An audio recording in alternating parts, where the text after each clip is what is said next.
Day 14. Strategic Relocation.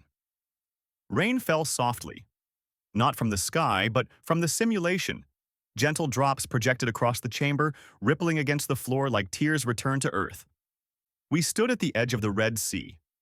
Dark waves kissed the hulls of two ships swaying in the wind, their sails taut, their ropes groaning under the weight of hope and grief. Figures emerged through the mist, families cloaked in worn wool, clutching their few belongings. A mother adjusting her child's head wrap. A father turning his face one last time toward the fading silhouette of Makkah. The alien stood beside me in silence. Then he spoke. Do you know what it means to leave everything behind? Not for survival, but for belief? I said nothing, because no answer felt worthy. The simulation shifted, bringing us closer. I saw Jafar ibn Abi Talib, eyes steady, back straight, a gentle hand resting on his brother's shoulder. They weren't running, the alien said.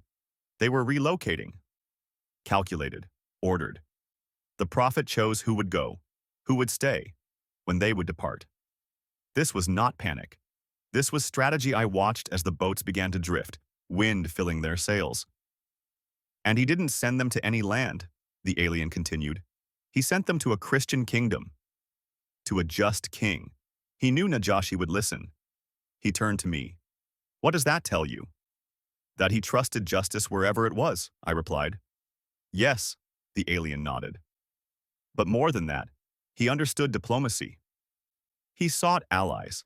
Islam wasn't retreating. It was extending. The scene shifted again. We were in Abyssinia now. Green hills rising above open plains, birds darting through eucalyptus groves. The Muslims stood before the throne of Najashi, weary but dignified. A hush fell over the court. Then Jafar stepped forward, and he spoke. We were a people in ignorance, until God sent us a messenger who taught us to speak truth, to care for kin, to protect the weak. His voice echoed across the throne room like a prayer carried by wind. I felt my throat tighten. He could have just recited theology, the alien whispered. Instead, he described transformation. The moral revolution that Islam was birthing. Then came the challenge. Qurayshi envoys arrived, polished, persuasive, bearing bribes.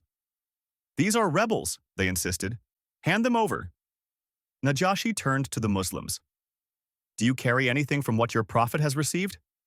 Jafar nodded and recited verses from Surah Maryam. Tears shimmered down the king's face. The simulation let us feel it. The hush of the court, the tremble of awe, the moment a Christian king defended Muslim refugees against his own nobles. These weren't just migrants, the alien said. They were envoys. Their presence in Abyssinia laid the foundation for interfaith respect, for political leverage, for survival. I exhaled. But it must have been so hard. The alien gazed toward the hills. 15 years. Some never saw the Prophet ﷺ again. They missed Badr, Uhud. They prayed facing Jerusalem until word of the Qibla direction reached them, months later. He paused. They were not forgotten. But they felt forgotten. The simulation pulled us into a quiet tent. A woman wept silently as her child slept beside her.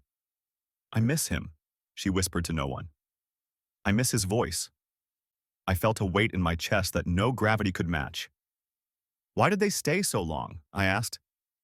Because they understood that service to Islam isn't always visible, the alien replied. Sometimes it means guarding the future from afar. They were the insurance policy, the reserve, the seed in foreign soil.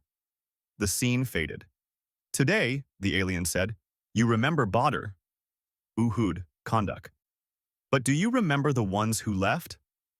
I looked at the sea again.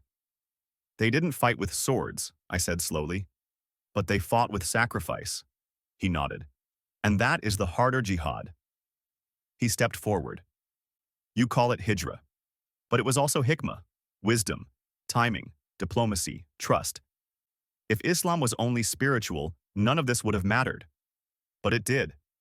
Because Islam was always a movement, and movements must move. I didn't speak. The chamber was too full of farewells. too full of forgotten names who gave everything for a future they would never fully see. Rain still fell. But now I knew. They weren't drops. They were prayers.